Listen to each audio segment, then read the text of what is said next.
प्यार दिया है इसे यूं ही बनाए रखना, क्योंकि दोस्तों प्यार बड़ी मुश्किल से मिलता है। मेरे तो जिंदगी के 18-20 साल निकल गए थे, कहीं से ऐसा प्यार नहीं मिला था जितना आज आपसे मिलता है।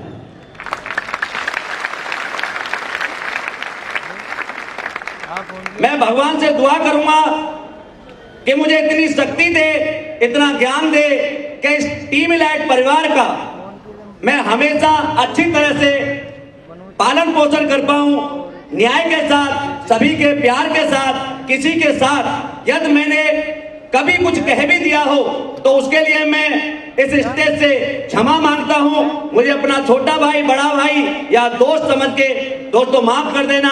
जानबूझकर मैं कभी किसी को कुछ नहीं कहता।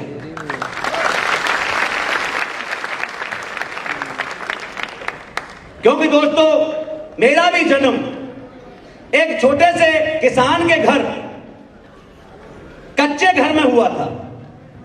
मेरे 5 भाई थे, बड़े 2 भाइयों ने अपनी पढ़ाई छोड़ी और मुझे पढ़ाया, और पढ़ाने के बाद मेरे ऊपर भी वो प्रेशर था जो आपके ऊपर होता है कि बेटा पढ़ ले, नौकरी लग जाएगी।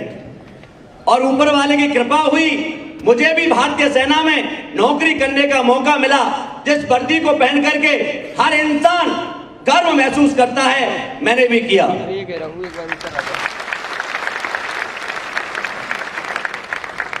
लेकिन 16 साल लगभग नौकरी करते करते हो गए थे, जिंदगी आराम से चल रही थी, कोई प्रोग्रेस नहीं थी, चल रही थी। उसी ड्यूरेशन में मेरी मुलाकात, उस टाइम तो वो इंसान थे, लेकिन आज तो हजारों लोगों के भगवान हैं, मसीहा हैं, गुरु हैं, देवता हैं। मेरी मुलाकात हुई थी इस कंपनी के CEO and MD mister Sanjeev Kumar sir से,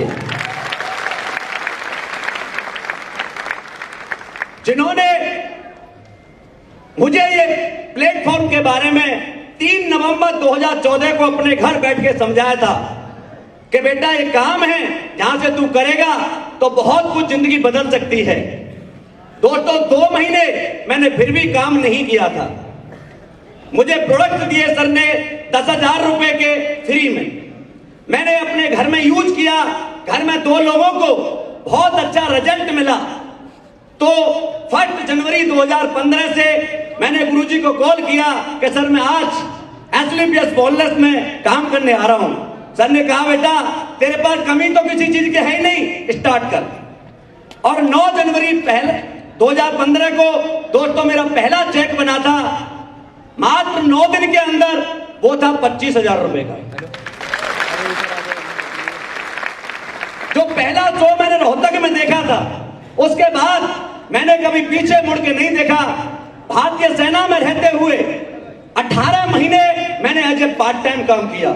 यहाँ लोग कहते हैं टाइम नहीं है, सर मैं दुकान चलाता हूं, मैं नौकरी करता हूं, मैं वहां जाता हूं, मैं यहां जाता हूं।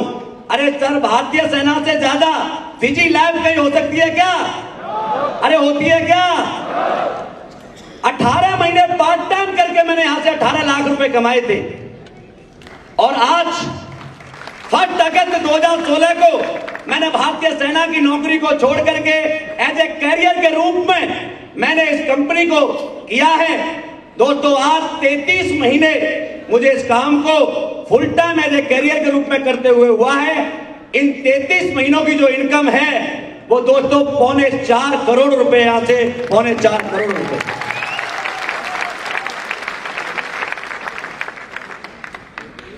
जिस बच्चे का जन्म कच्चे घर में हुआ था, आज वो बच्चा इस कंपनी के माध्यम से 2 करोड़ के घर में आ चुका है। तालियां बजाने से 52 प्रकार की बीमारियां दूर होती हैं।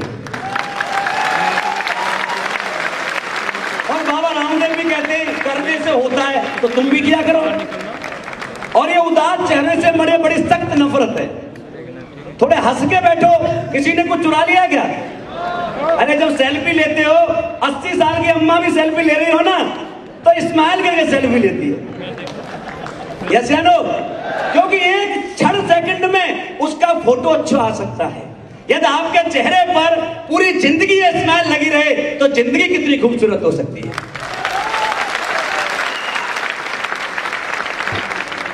सही है? तो हंस के बैठना है, चुराया कुछ नहीं है। बाहर 48 डिग्री टेम्परेचर है और यहाँ एसी में बैठे हो, तो हंस तो सकते हैं या नहीं? तो चेहरा उदास नहीं दिखना चाहिए। एक बार अपनी प्रेजेंट छोटा तालियों के साथ दिखा दो।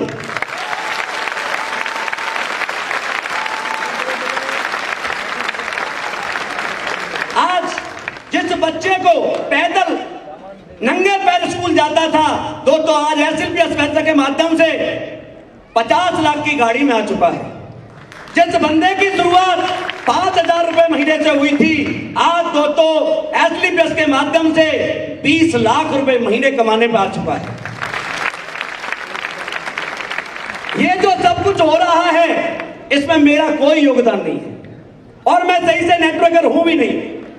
ये सब कुछ जो हो रहा है, हमारे महामहिम, मेरी जिंदगी के भगवान, इस कंपनी के CEO and MD mister Sanjeev Kumar sir की वजह से हो रहा है। दोस्तों हमारे कंपनी के top leader mister Anil Puri sir की वजह से हो रहा है।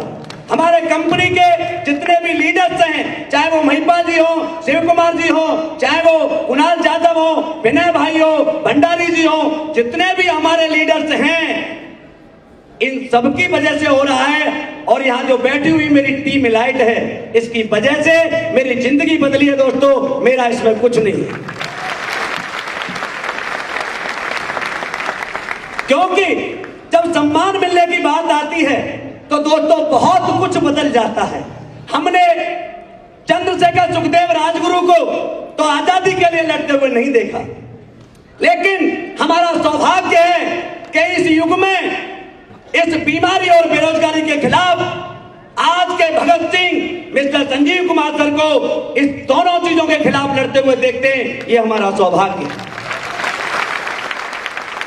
और इससे भी बड़ा सौभाग्य ये है कि हम भी सर के साथ इस मुहिम में सर का साथ देते हैं और लास्ट सांस रहेगी तब तक हम इस बीमारी और बेरोजगारी के खिलाफ कदम से कदम मिला करके आखिरी सांस तक हम सब मिलकर लड़ेंगे, लड़ेंगे, लड़ेंगे। दोस्तों कभी किसी ने नहीं सोचा होगा, गुरुजी ने भी सोचा होगा कि यार कभी एसएलपीएस खुलेगी। हमने भी कभी नहीं सोचा होगा कि ऐसा मान सम्मान मिलेगा। लेकिन मान सम्मान की बात आती है तो सर पत्थर भी पिघल जाता है, दरिया में से भी समुद्र निकल जाता है। यह जानो, किसी कवि ने 4 लाइन लिखी, आपको सुनाता हूं सम्मान के लिए।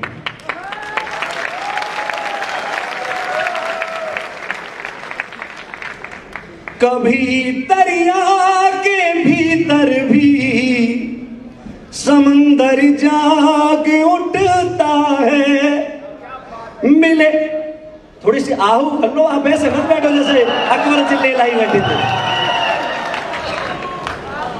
कभी दरिया के भीतर भी समंदर जाग उठता है, मिले सम्मान हीरे का तो पत्थर भी पिघलता है। मेरा ईश्वर तेरा अल्लाह है मालिक एक सबका, तो मेहरबानी हो गुरुवर की मुकद्दर जाग उठता है।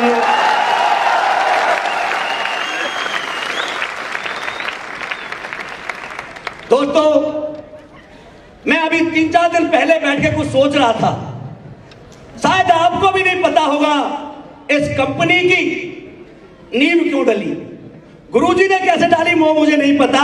लेकिन अभी मैं 4-5 दिन पहले एक इतिहास पढ़ रहा था, आपको थोड़ा सा जोड़ना चाहूंगा उससे। आज से करीब 340 ईसा पूर्व की बात बता रहा हूं, जब चाणक्य के जमाने की बात है। पाटलिपुत्र में एक राजा था जिसका नाम था घनानंद, और उस टाइम के जो राजा जितने भी थे वो क्रूर थे और देश में अत्याचार मचा रहे थे। चाणक्य पहली बार जब राजा के दरबार में गया तो उसने देखा कि दोपहर के 3 बज रहे हैं और वहां पर राजा और उसके मंत्री मदिरा पान कर रहे हैं और लड़कियां नृत्य कर रही हैं। चाणक्य ने राजा से मिलने की कोशिश की लेकिन उसे मिलने नहीं दिया गया। चाणक्य ने वहां से निकला और एक प्रण लिया कि अब मैं इस राजा से मिलूंगा नहीं, इसकी सल्तनत को तहस नहस कर दूंगा। ऐसा एक शिष्य, एक ऐसा अपना कोई बेटा पैदा करूंगा जो इसकी सल्तनत खत्म कर दे। और वहां से चल देता है। आगे जाकर के पशु चराने वाले कुछ बच्चे नीचे बैठे हुए हैं और एक लड़का ऊपर बैठा हुआ है। वो अपनी बातें उससे कह रहे हैं और ऊपर से वो जजमेंट दे रहा है। चाणक्य दूर से देख रहा है। चाणक्य ने देखा कि ये लड़का ऐसा हो सकता है कि जिसके माध्यम से इस राजा को हराया जा सकता है। और दोस्तों, उसने उस बच्चे को अपने साथ लिया और उसे वो शिक्षा सब कुछ दी जो एक राजा के योग्य चाहिए। और वो लड़का आगे चल के दोस्तों चंद्रगुप्त बना। और उस चंद्रगुप्त के माध्यम से और चाणक्य ने मिलकर के दोस्तों पहले घनानंद को हराया।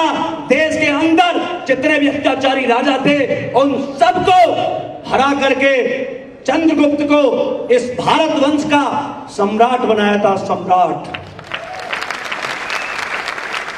हम भी पहले कई काम करते थे किसी कंपनी में, गुरुजी भी करते थे, लेकिन वहां पर हमारे फीलिंग्स की कोई वैल्यू नहीं थी, हमारी बातों को सुनने की परमिशन नहीं थी, हमें सजेशन देने की परमिशन नहीं थी।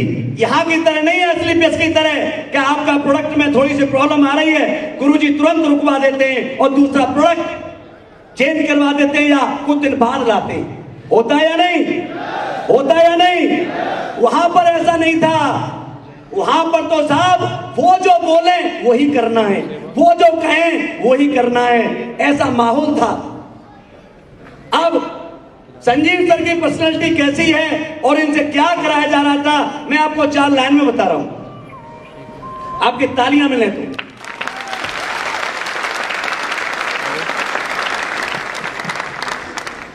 वो क्या कहते थे और क्या कराते थे? क्या कह वो बोले तुम साड़ी बेचो। क्या कह रहा?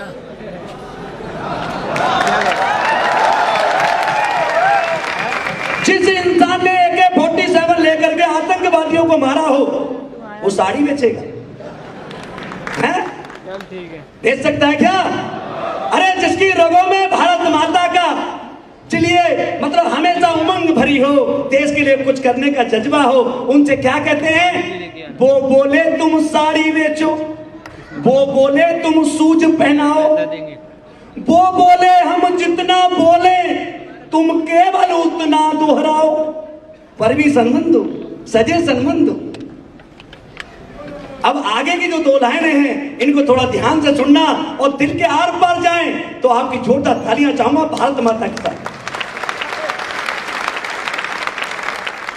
वो बोले तुम साड़ी बेचो, वो बोले तुम सूज पहनाओ, वो बोले हम जितना बोले तुम केवल उतना दोहराओ। बाड़ी पर इतना अंकुश कैसे सहते और ये भारत के फौजी चुप कैसे रहते।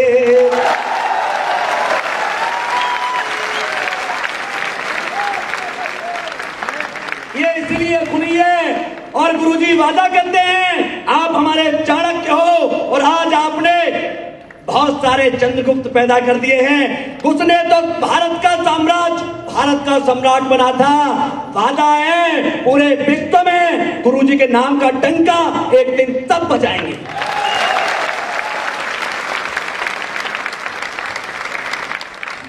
यस जानो, तैयार हो बजाने के लिए?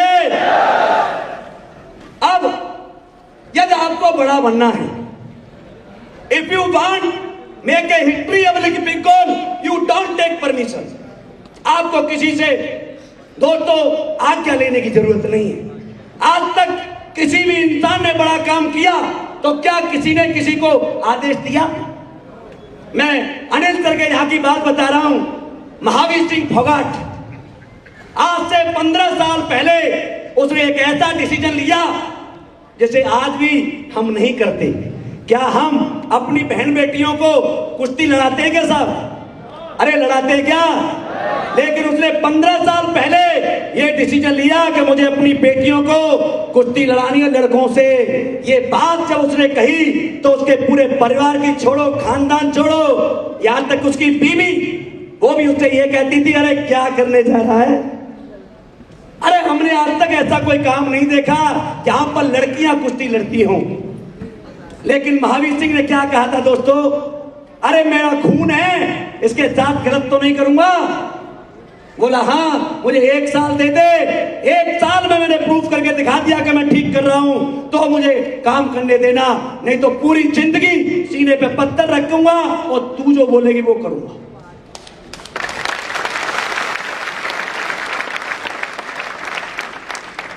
दोस्तों जिन दंगलों में 200 की भीड़ नहीं आती थी, 2 हजार की आती थी, कुश्ती देखने नहीं, उन लड़कियों की बेइज्जती होगी, कपड़े फटेंगे, हम मजाक करेंगे। लेकिन इसी दिल्ली में 2010 के कॉमनवेल्थ गेम में जब गीता फोगाट ने स्वर्ण पदक जीता था ना, तो जो लोग उन पर खिल्ली उड़ाते थे या जो मजाक उड़ाते थे, साले ताली बजाने के लिए मजबूर हो गए थे। इसे कहते हैं इतनी लिखना। हर एक का माँ बाप चाहता है कि यार मेरा बेटा कुछ ऐसा काम करे। चाहते या नहीं? अरे चाहते या नहीं? लेकिन कैसे? हर एक के माँ बाप चाहते हैं कि मेरा बेटा बड़ा काम करे, लेकिन दायरे में रहकर। क्या दायरे में रहकर कोई बड़ा काम हो सकता है? एक उसे जंजीरों से बांध दो और एक को बड़ा काम कर दो, ऐसा हो सकता है क्या? सर, माँ बाप क्या चाहते हैं और गुरु क्या चाहता है? मैं आपको हमारे कुमार विश्वास जी ने 4 लाइन लिखी आपको सुनाता हूं, आपके जोरदार तालियां मेरे तो।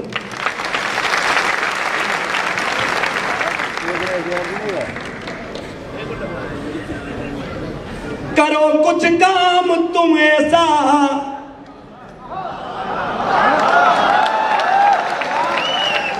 हाँ तुम यही हो। देख तो सीटी भी मार रहा है। मैंने माना कि देश के अंदर महिलाओं का और पुरुषों का अनुपात बिगड़ा हुआ, लेकिन इतना भी बिगड़ा हुआ नहीं है कि तुम पुरुषों के मुझे सीटी मारो।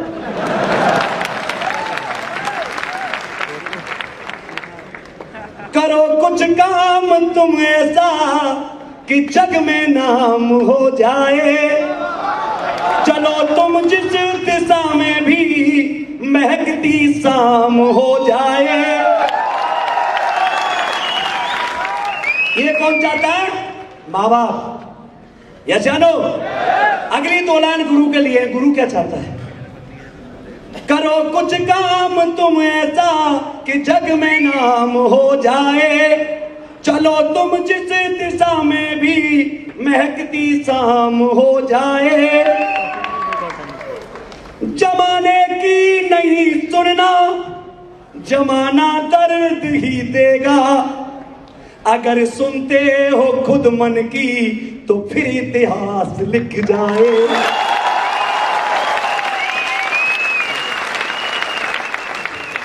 किसकी सुननी है और किसी की नहीं सुननी साहब।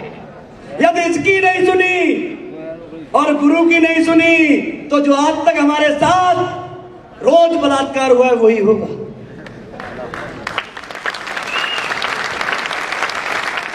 यह जानो। दूसरा दोस्तों, यदि आपको जिंदगी में सफल होना है, मैं यहां तक पहुंचा कैसे पहुंचा? क्या मेरे अंदर कोई जादू है?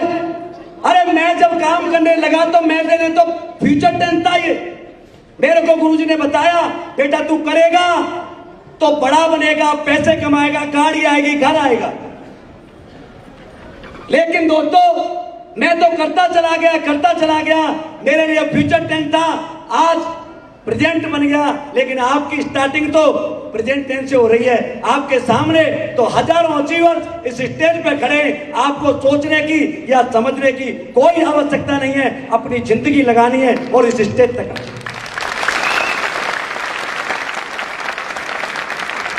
क्योंकि दोस्तों यहाँ तक ये पहुंचा हूं तो सर इसमें बहुत लोगों की साथ रहा है, बहुत लोगों का आभार रहा है। इसमें एक बहुत बड़ा आभार ये मेरे सामने बैठी है मेरी वाइफ, इसका भी बहुत बड़ा रहा है।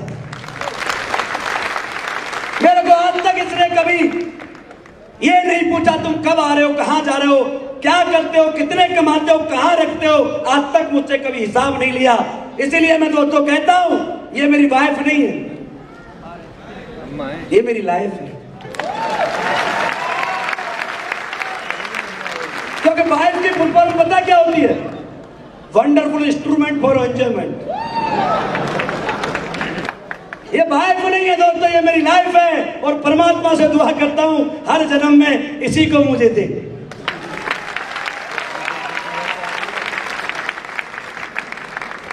सही है?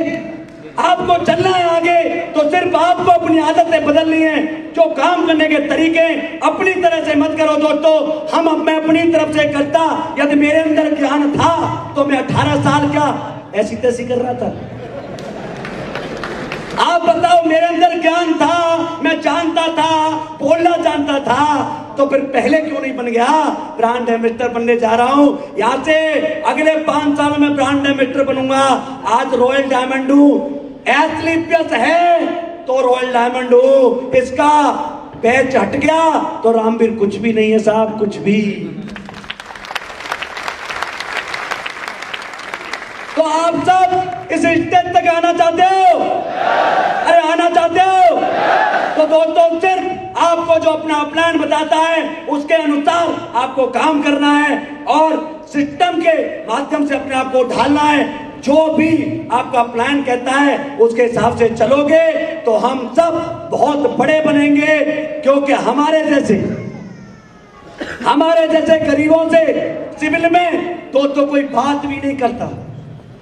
मैं भगवान संजीव सर को ऐसे नहीं कहता, मैं प्रूफ करके दिखाता हूं आपको कि ये इंसान उस दिन इंसान थे, लेकिन आज भगवान क्यों है मैं आपको बताता हूं। जितने भी टाटा, बिरला, अंबानी, बड़े बड़े जो हमारे देश के उद्योगपति हैं, आप उनके यहां पर जॉब मांगने जाते हो, सबसे पहले आपसे क्या मांगते? अरे क्या मांगते?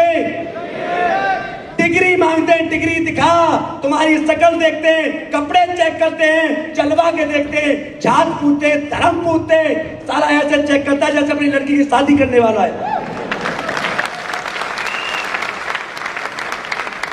यस या नो? भगवान कैसा होता होगा? क्या भगवान किसी से जात पूछेगा? अरे पूछेगा क्या? किसी से डिग्री पूछेगा? किसी से उम्र पूछेगा? भाई देते एक पैर है, तू तो भाई मोटी है, तू पतली है, तू लंबा है, तू काला है, ऐसा भगवान पूछेगा क्या? अरे पूछेगा क्या? तो आज एथलीपियस वेलनेस सिर्फ एक ही बात पूछती है और मैं भी आपसे पूछता हूं, अरे हिंदुस्तानी हो? आधे बोले नहीं, पाकिस्तानी हो क्या? अरे हिंदुस्तानी हो?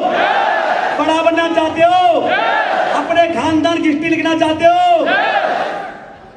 तो एथलीपियस में आ जाओ। कोई डिग्री धर्म नहीं चाहिए, जितना चाहो उतना कमाओ और अपने खानदान का नाम अगली 7 पीढ़ियों तक इतिहास में लिख जाओ। ये प्लेटफॉर्म है।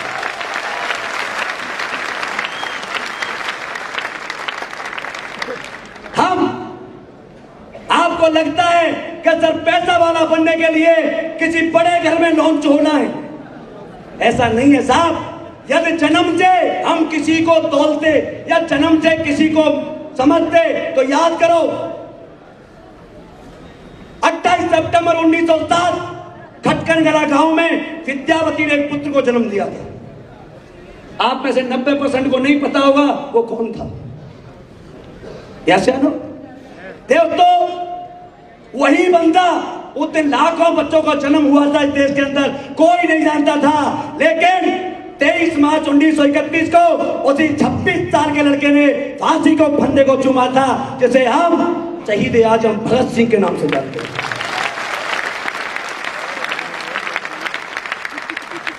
यह जानो, इसीलिए मैं कहता हूं, अरे 70 साल की सड़ी हुई जिंदगी जीने से अच्छा है 26 साल की भगत सिंह जैसी जिंदगी जी जाए।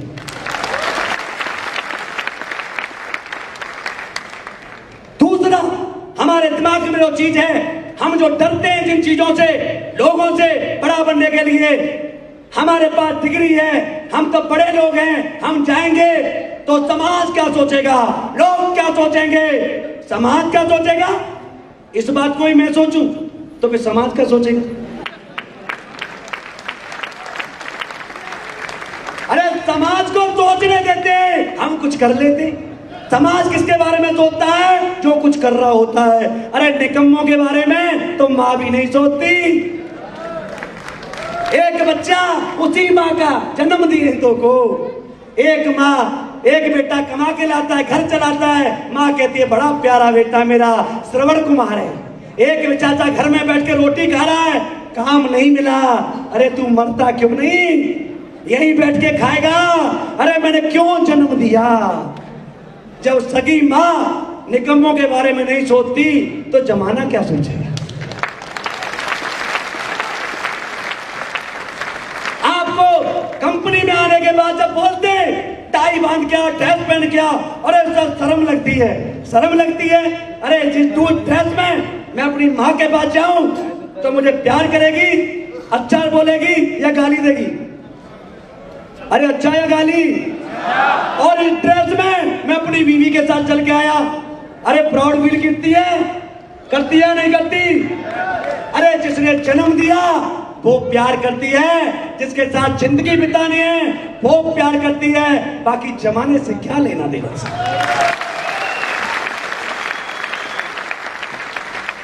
लेना देना है क्या मैं किसी से?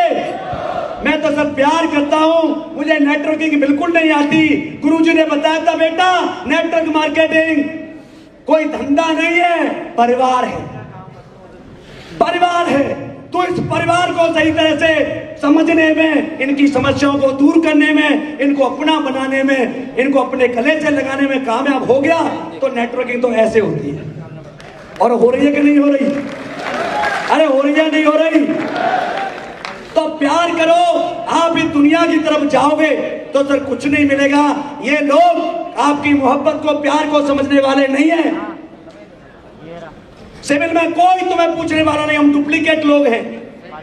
हम दूसरों की लड़कियों को भागते हुए देखते हैं, बड़ा मजा आता है। दूसरों की बेइज्जती होते हुए देखते हैं, बड़ा मजा आता है। मैं आपसे पूछता हूँ, आप पिक्चर देखने जाते हो, जब कोई बाप अपनी लड़की को जो हीरोइन है उसे हीरो से मिलने नहीं देता तो उस बाप को क्या कहते हैं? अरे क्या कहते हैं? और कल हमारी लड़की किसी से प्यार करे तो फिर हम क्या हैं? अरे क्या है? ये जमाना बहुत अलग है। मैं फिर 4 लाइन आपको सुना रहा हूं बड़े प्यार वाली जोरदार तालियों के साथ।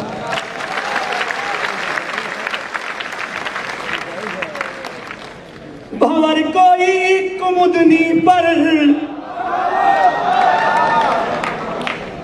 मचल बैठा तो हंगामा, भंवर कोई कुमुदनी पर मचल बैठा तो हंगामा, हमारे दिल में कोई ख्वाब पल बैठा तो हंगामा। और अगली 2 लाइन, बड़े ही शौक से सुनते थे सब किस्सा मोहब्बत का, और मोहब्बत को हकीकत में बदल बैठा तो हंगामा।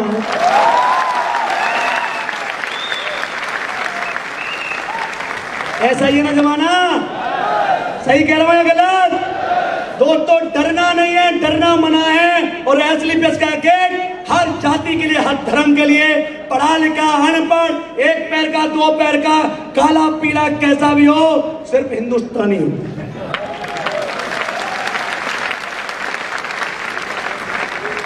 सही है? करना चाहते हो बड़ा काम? दोस्तों आप सभी ने ये प्यार जो दिया है इसे यूं ही बनाए रखना। आपके इस प्यार की बदौलत ही मैं तो जिंदा हूं, बाकी मेरे अंदर मेरा कुछ नहीं है। दूसरा, ये काम कोशिश करने का है। किसका है? कोशिश करने का। जो लोग कोशिश करते हैं उन्हें बहुत कुछ मिलता है, जो कोशिश नहीं करते उन्हें कुछ नहीं मिलता। आपने वो गाना सुना होगा, कोशिश न की तूने इसमें तेरा घाटा, मेरा कुछ नहीं जाता।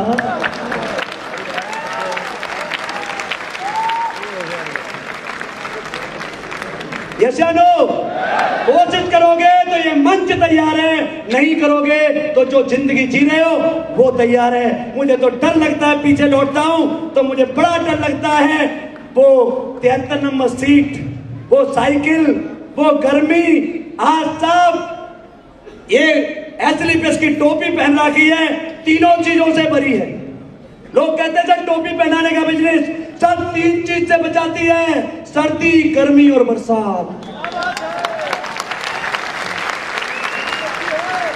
बचाती है या नहीं बचाती? सर जिस दिन से एसलीपीएस की टोपी पहनी है, गाड़ी ऐसी, घर ऐसी, होटल ऐसी, 12 महीने ऐसे कोट पैंट में रहता हूं, मुझे कहीं पर गर्मी नहीं लगती साहब, गर्मी नहीं लगती। गर्मी लगती है पैसे की, और वो मैं लेता हूं। तो ऐसा कुछ करना चाहते हो? थैंक यू दोस्तों, आप सभी ने ये प्यार दिया, सम्मान दिया, इसके लिए मैं दोबारा से आप सभी का थैंक यू कहना चाहूंगा, आपका धन्यवाद करना चाहूंगा, और ऐसे ही प्यार बनाए रखना।